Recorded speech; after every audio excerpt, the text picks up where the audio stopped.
Jeg vil i dette diashow forklare beviset for sætningen 417, trin for trin. På billedet der kan vi se de to formler, som jeg vil bevise, og de er identiske med hinanden. Derfor har jeg skrevet lig med. Eller derfor sættes lig med tegn.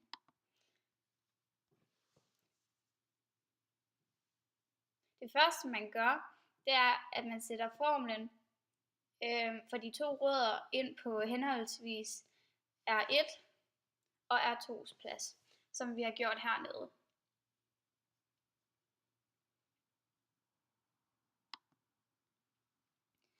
De to parenteser, vi så får her, den ganger vi så sammen med hinanden, og så får vi resultatet hernede.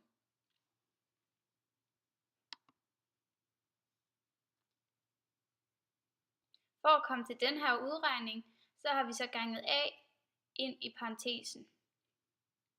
Det vil sige, at A går ud med hinanden ved 2A, og herover ved 2A igen. Og i det sidste led, så ganges de så sammen, hvilket giver minus B i anden, minus kvadratroden af D i anden, divideret med 4A, som vi kan se her.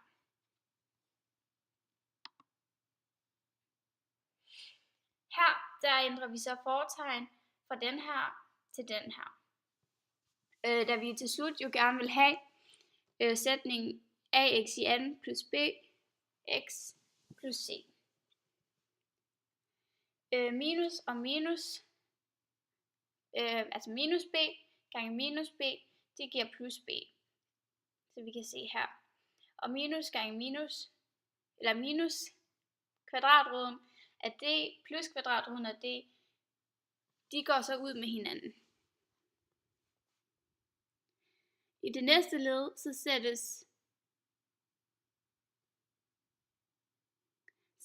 det på samme brøkstreg og under samme parentes, da det er x, man ganger ind med i begge led.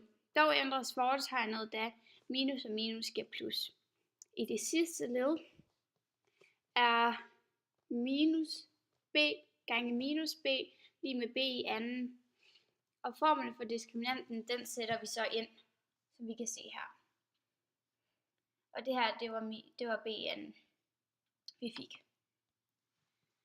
Her går så plus kvadratroden af d og minus kvadratroden af d, de går også ud med hinanden. Så det der er tilbage i den her, det er 2bx, der vi ganger x ind i parentesen her. I det andet led, vi har herovre, så ophæver vi parentesen og ændrer fortegn, da der er et minus, eller da det er en minusparentes, kan vi også sige. Og så får vi det her resultat. Og det vil vi så bruge her som det sidste trin. Og vi kan se, at a divideret med a, de går ud med hinanden. Og 4a divideret med 4a, de går også ud med hinanden.